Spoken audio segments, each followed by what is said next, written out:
दो वेव जिसके अंदर कंटूर लाइंस एक दूसरे को क्रॉस करती हैं, वो किस चीज को रिप्रेजेंट करता है? ओवरहैंगिंग क्लिफ को। क्लियर है? क्लियर है ये? सर ओवरहैंगिंग क्लिफ बोलते किसको हैं सर, अगर ये प्रैक्टिकल हम देखें तो? इस तरह की पहाड़ी को ओवरहैंगिंग क्लिफ बोला जाता है।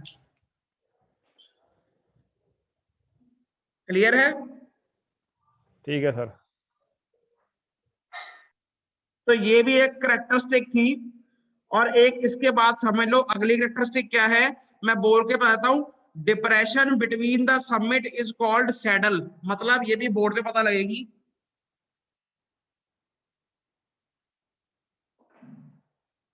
सपोज कर लो ये एक हिल है, नहीं दिख रहा आपको?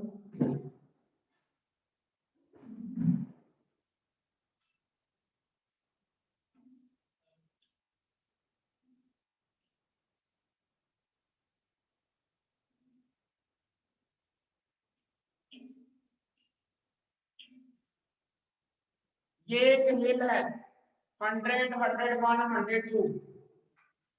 कंटूर मैप बनाया ये मैंने।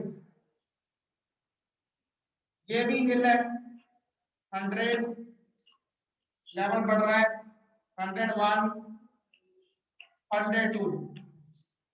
क्लियर है? क्योंकि देखो लेवल जो से कंटूर के ऊपर जो वैल्यू है अंदर की तरफ बढ़ रही है, तो कैरेक्टरिस्टिक से हमें पता है ये हिल को रिप्रेजेंट करती है, ये हिल है।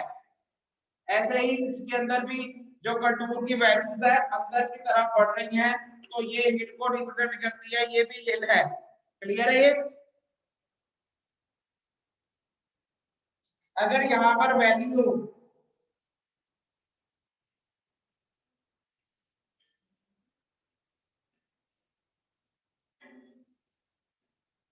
इसके अंदर देखो, ये जो कंटूर की वैल्यू है 99, 98, 97 अंदर की तरफ डिक्रीज कर रही है, तो ये वैली है।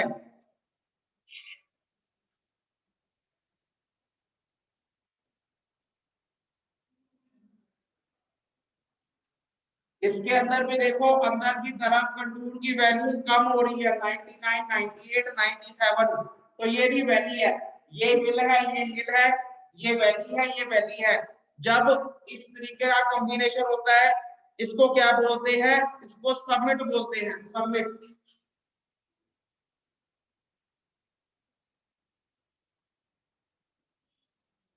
इसको सबमिट बोला जाता है। अगर इसके बीच में डिप्रेशन हो, मतलब हाई टाइप हो, तो उसको क्या बोलते हैं? उसको सैडल बोलते हैं।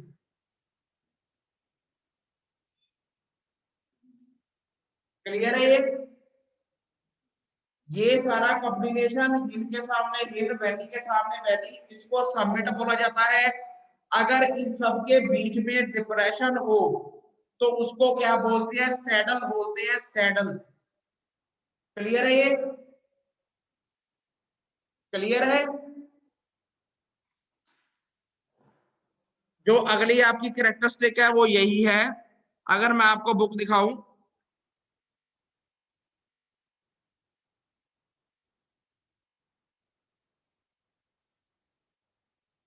ये देखो, if there is a depression between summits, मतलब ये देखो 70, 60, 50 ये हिल है, 70, 60, 50 ये भी हिल है, 50, 60, 70 ये वैली है, 50, 60, 70 ये भी वैली है। अब ये सारे कॉम्बिनेशन को क्या बोलते हैं? समिट बोलते हैं। If there is depression between summit, इन सब के बीच में अगर डिप्रेशन हो तो उसको क्या बोलते हैं? सैडल बोलते हैं। Then it is called saddle. ठीक है? क्लियर है? क्लियर है? सर पास भी इसी को बोलते हैं सर? क्या बोलते हैं? पास। पास। देखो ये इसको हमने सैडल बोलना है टेक्निकल लैंग्वेज में। अगर आपकी कंटूर मैप में कहीं पे लिखा हो सैडल, तो आपने समझ जाना है कि ये हिल के सामने हिल और वैली के सामने वैली के अंदर वाला डिप्रेशन है, तो उसे हम सैडल बोलते हैं। ठीक है सर। तो ये स्टूडेंट्स आपकी 8-9 करेक्टरिस्टिक्स थी। बहुत इंपॉर्टेंट करेक्टरिस्टिक्स हैं, जो कि आपके फाइनल पेपर के पॉइंट ऑफ व्यू से बहुत इंपॉर्टेंट है, लॉन्ग आंसर्स में आ जाती होती हैं ये। क्लियर है? क्लियर है? क्लियर है? Yes sir. तो अब स्टूडेंट हम नेक्स्ट टॉपिक करेंगे। नेक्स्ट टॉपिक क्या है हमारा? Methods of contouring. अब स्टूडेंट देखो, अभी तक हमने क्या पढ़ा? अभी तक हमने कंटूर के बारे में पढ़ लिया। अभी तक हमने कंटूर इंटरवल क्या होते हैं, हॉरिजॉन्टल इक्विवेलेंट क्या होते हैं, डिफरेंट टर्म्स जो कि कंटूरिंग में यूज होती हैं वो पढ़ ली। और हमने कैरेक्टरिस्टिक्स ऑफ कंटूर पढ़ लिए कि अगर कंटूर मैप के अंदर हमें कोई चीज किसी तरीके से रिप्रेजेंट करी गई है तो हमने उससे क्या उसको समझना है। जैसे हिल अगर बना हुआ है कंटूर मैप में, तो आपने मैप में हिल बना हुआ है तो आपने अपने दिमाग में समझ लेना है कि ये हिल का सेक्शन शो किया है मैप के अंदर।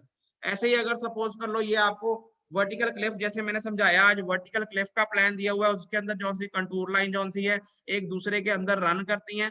तो क्योंकि कंटूर मैप में तो सिर्फ प्लान ही बना होगा, तो प्लान से ही आपने समझ जाना है कि ये तो कंटूर लाइन एक दूसरे के अंदर रन कर रही हैं, एक दूसरे के अंदर जुड़ रही हैं, तो ये वर्टिकल क्लिफ है।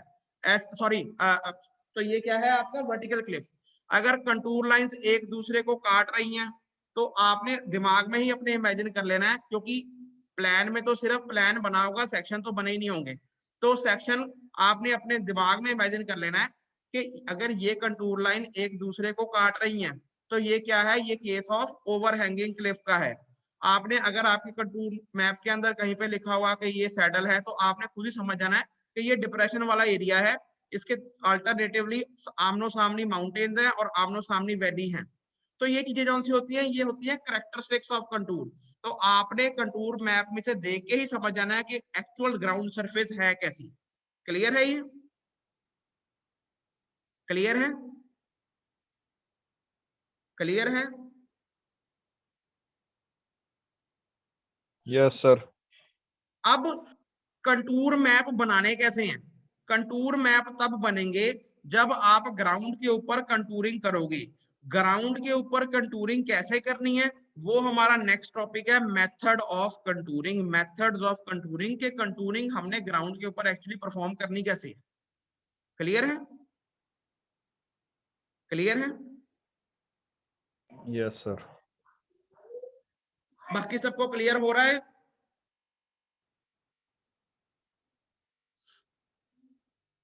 आशीष पता लग रहा है?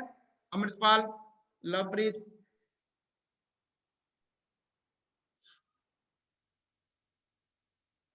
मेरी आवाज आ रही है? मेरी आवाज आ भी रही है?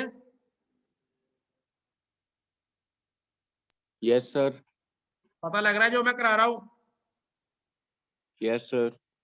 स्टूडेंट अगर आप पिछला एक बार पढ़ोगे तभी आपको अगला पता लगेगा। एकदम अचानक 4 दिन बाद अगर जो मैं बता रहा हूँ, आप अगर दिमाग में पिछला होगा तभी आप बेटर उसको क्लियरली समझ पाओगे, अगर आपने पढ़ा होगा पिछला। तो नेक्स्ट टॉपिक क्या है स्टूडेंट? नेक्स्ट टॉपिक है हमारा मेथड्स ऑफ कंटूरिंग के हमने एक्चुअली ग्राउंड के ऊपर कंटूरिंग परफॉर्म करनी कैसे है, तभी हम उसका कंटूर प्लान बना सकते हैं। अगर हमने कंटूरिंग परफॉर्म करी है ग्राउंड के ऊपर, तो वो जो मेथड्स ऑफ कंटूरिंग है, दो तरह के मेथड होते हैं जैसे आपको स्क्रीन पे दिख रहा है। फर्स्ट मेथड होता है डायरेक्ट मेथड, सेकंड मेथड होता है इनडायरेक्ट मेथड। ठीक है? ठीक है स्टूडेंट्स, जो पहला मेथड होता है वो होता है डायरेक्ट मेथड। डायरेक्ट मेथड के आगे डिफरेंट टाइप्स में डायरेक्ट मेथड्स को क्लासिफाई करा गया है, मतलब डिफरेंट तरह के डायरेक्ट मेथड्स हैं। पहला डायरेक्ट मेथड होता है by radial line method, second होता है by directly tracing the contour on ground surface, और तीसरा होता है by taking spot levels. Indirect method के भी आगे 3 मेथड्स में उनको क्लासिफाई करा गया है। पहला है by the method of squares, जिसे हम स्क्वायर मेथड भी कहते हैं। दूसरा है बाय टेकिंग क्रॉस सेक्शंस, जिसे हम क्रॉस सेक्शन मेथड भी कहते हैं। और तीसरा है बाय टेक्योमेट्री। क्लियर है? ये सारे जो मेथड है हमने स्टेप बाय स्टेप स्टडी करने हैं। तो हम फर्स्ट मेथड से शुरू कर लेंगे। सबसे पहले डायरेक्ट मेथड से शुरू करेंगे। डायरेक्ट मेथड का भी first method radial line method. ठीक है? ठीक है?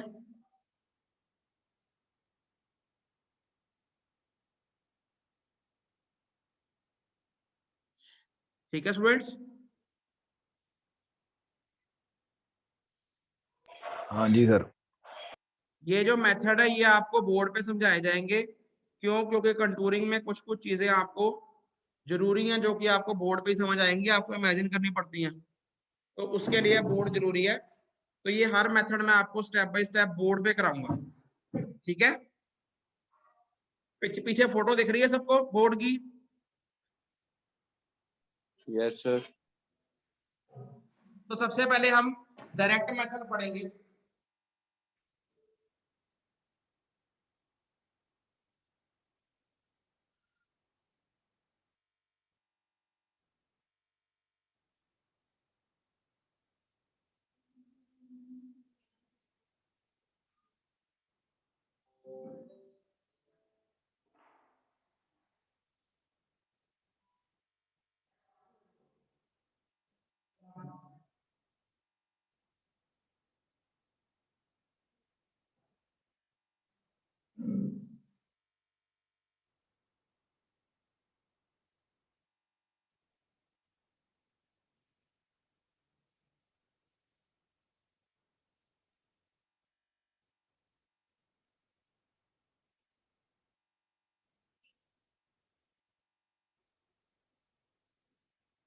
मेथड ऑफ कंटूरिंग में सबसे पहला मेथड डायरेक्ट मेथड। मैं बड़ा बड़ा लिख रहा हूं ताकि आपको दिखे।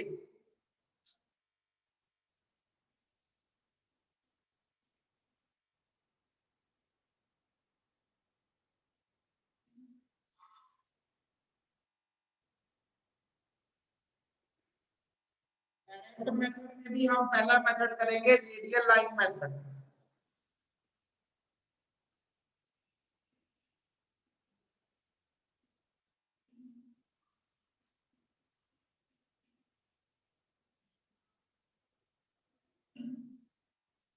सबको बोर्ड दिखता है?